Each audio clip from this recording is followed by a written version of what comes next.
Of course, all of these are approximations. But if we want to get it right, we need to go back to Galileo. Galileo left us this ruler we call the ruler of space-time.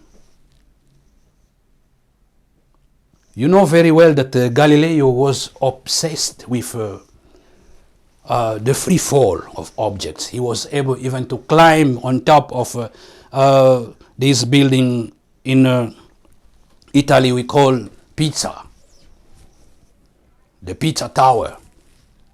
He dropped things from the Pizza Tower to see how things fall. Then he realized that all things fall at the same rate if we remove the obstacles, all the pollution that is in our environment, in space, I mean. If we remove the air, remove all the things that could prevent the motion, it means we need to abolish all the forces and get only into free fall. And in the free fall, which is the standard motion, then things fall all at the same rate. Then he made an instrument to measure that. So what he did, he made this kind of sliding, slanting bar. Then he got a ball. He will roll the ball on this. One tour made by the ball will be marked as 1 unit of distance. Then the first here, the time it makes to go from this point, 0 point to 1 point, is connoted as the duration or the time, the unit of time. Then he measured for 2 units of time. How many times it will travel? He found out that it will travel 4 times. That's 2 squared.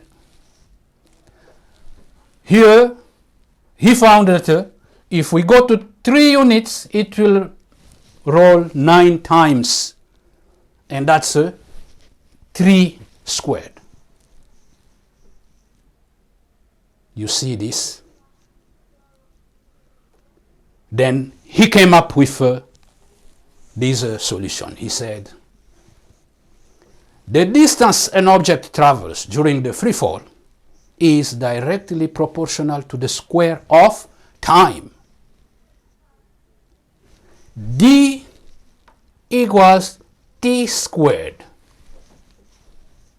So here, as you see, it is a formula that that has been a little bit controversial in physics, this formula. Because how can you get distance from time? But what we didn't understand, that time and space are entangled. And they have one thing in common we call length. So if we are talking about time, you have to go from a point to another point, meaning like 1 second. So tick tack, 1 second, a point to another point. The tick point and the tack point. You understand that? The same for distance. You have to go from a point to another. Then the unit here can be any. Can be, for distance, it can be 10 kilometers, it can be 19 miles, it can be 1 inch. It doesn't matter. All you need to know, the time now. What is the time? And that time should be a second, a day, an hour, a week, A year, it means a period of time, no matter how short it is, should be a period of time. The time we are talking about here is not like 8 o'clock, no. We are talking about a duration, a length.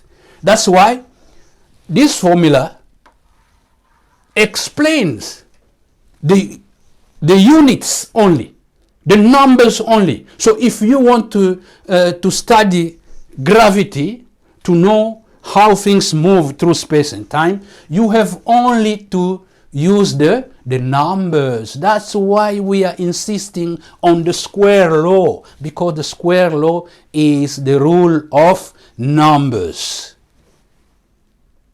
It is the law that drives the whole universe. And surprisingly, the formula you see here is the formula that is going to resolve all the issues we have in physics today. Quantum mechanics issues will be solved only using this formula. So there is no particle involved here.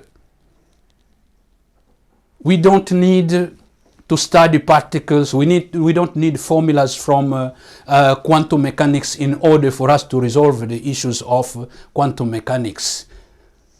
The problem of measurement, the problem of probabilities, the problem of the branching, all of those problems will be solved by simply using this formula. Therefore, I am revealing to you the formula that comes to unify quantum mechanics and general relativity. And for that, we have to thank the great man, Galileo. Galileo